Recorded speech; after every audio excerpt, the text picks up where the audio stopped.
How to Process Grief series. I am Christy Bundakumar, Dr. B, psychiatric nurse practitioner with over 20 years of clinical experience, and I am doing a series on how to process grief. At the same time, I am personally going through 45 days of grief. And so in this series, I am actually researching, clinical theories on grief. I am going to read books. I am going to look into other cultures and religions and how they grieve. And so the whole series will be more educational on grief, but I'm also personally going through it. So if you don't know, I have actually lost 3 children, and one most recently only 10 and a half months ago. And so I've made this choice to publicly grieve. So today I want to actually review a book that I enjoyed reading, and I do think that it would be helpful for someone going through grief.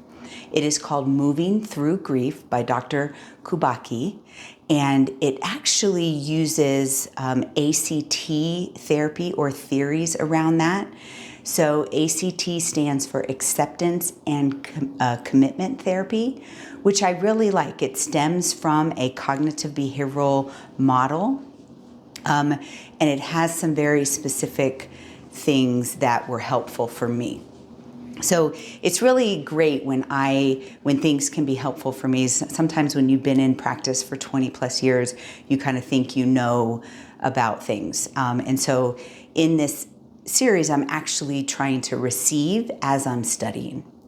So acceptance commitment therapy has kind of 6 components that it talks about. Acceptance, which if you follow me often, you know that this is kind of a trigger word for me, but I really liked the way this author presented it in this grief book. Cognitive diffusion, and this is kind of trying to distance yourself from the emotions and pain and thought. Being present is the third component of this ACT type therapy.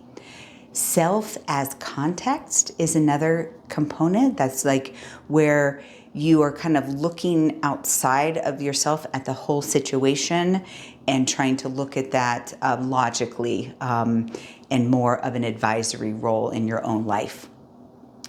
Number 5 is values, and number 6 is committed to action, which I absolutely love. That's what the whole Mentally Strong method is about, power of choice, committed to action. Those are the same, kind of concepts of I am going to continue to work through these things. I am going to get better. So I definitely, if you're struggling with grief, I do think ACT type therapy would be beneficial. Like I said, the acceptance piece is often a trigger word for me. As someone who has lost children, I think there is absolutely no way I will accept this. But I really like the way this is presented, because it's not about accepting this as, good or beneficial. It is about accepting the pain. And we often don't want to feel pain. We live in a culture where we have a headache, we take a pain pill. We are all often trying to suppress or avoid pain. And in the pain of grief, you can't avoid it. It will come up in other ways. And so the acceptance piece here, the way she really was able to communicate that in the book was accepting the pain, which if you follow my story, I am going to turn my pain into purpose. I have accepted the reality of this pain. And so she kind of changed that trigger word for me to be more accepting of that word. Like, I can accept that this is my reality. I can accept the pain. I will not avoid it. I also like the, component of being present. That I'm, continually trying to be present. One of the big takeaways for me in her book was making choices based on values, okay? And oftentimes I have thought of values being, what's right and wrong. And the reality is that each of us have different priorities on our values. And making sure that we are making our decisions in line with our personal values, the priorities and our personal values. And so that really allowed me to kind of self-evaluate.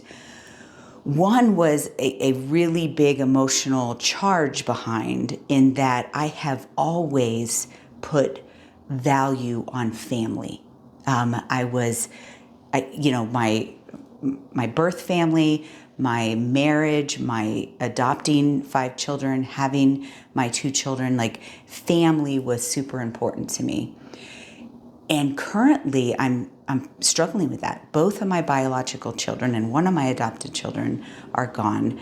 I have had kind of some back and forth in my relationship with 2 of my adopted children. And so, there's almost a part of me that just wants to give up on family. My family doesn't exist anymore, right? And so you can hear it in my voice. It's actually kind of causing me to choke up a little bit. But family is important to me. So I do need to figure out how to actually make choices with those values. So some of the other things that came up for me was I value connection. I value connection with people. I value kindness. I value connection with God. And I do think I make a lot of decisions with those things in mind. But I also, sometimes when I value those things so much that sometimes I value them more than maybe the other people that I think I'm connecting with. And so kind of acknowledging why those things hurt me. Just even little things at work or someone not liking me, that's something that I've tried to work through. But it's not so much I need everybody to like me. I value connection, and if I think I have a connection with you, I think that you should like me. And so that was very helpful for me. And if you know the Mentally Strong method, you know that grief is just one category. And what happens oftentimes, especially in grief and trauma, or with many things, is that all of the categories get enmeshed, and we're thinking that everything is as associated with that, right? And as I'm working through these things, I was able to really separate, okay, there's behaviors and choices that impact my mood, but my grief is separate. And I am going to continue to take that time for my controlled grief. I do think that this book was beneficial. I didn't do a lot of the assignments and practical things, I think mostly because I've done similar things as I'm working through.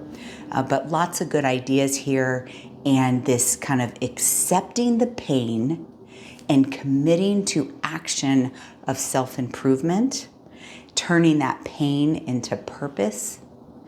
One of the quotes from the book that resonated with me was, "Pain is inevitable. Struggle is a choice." And I'm still kind of meditating on that statement because I think it's profound. And being able to, and I talk about this in the Mentally Strong method all the time, separating that pain of grief from everything else that's going on. Because when we allow it to compound and when we ruminate on the negative, that's when we struggle. And I honestly struggle, right? But that kind of made me take a step back and put struggle in behaviors and choices, and again, keeping my grief separate. Another statement, quote that was in the book, is that feelings are not facts. They're just information. And for myself and for many of us, we're empaths. We feel our pain and our emotions very vividly. And when we are, going through our day-to-day life, sometimes it is, we want to process every little thought and feeling. And this statement really kind of said that this is information that is part of the big picture, but not every single feeling is like a fact. So those were the two kind of quotes that I really took away from this. And moving through grief, let's turn our pain into purpose. Let's have what we call that post-traumatic growth and continue to learn and teach how to grieve. Because I have figured out and will continue to improve in my mental strength. And I truly believe that you are mentally strong.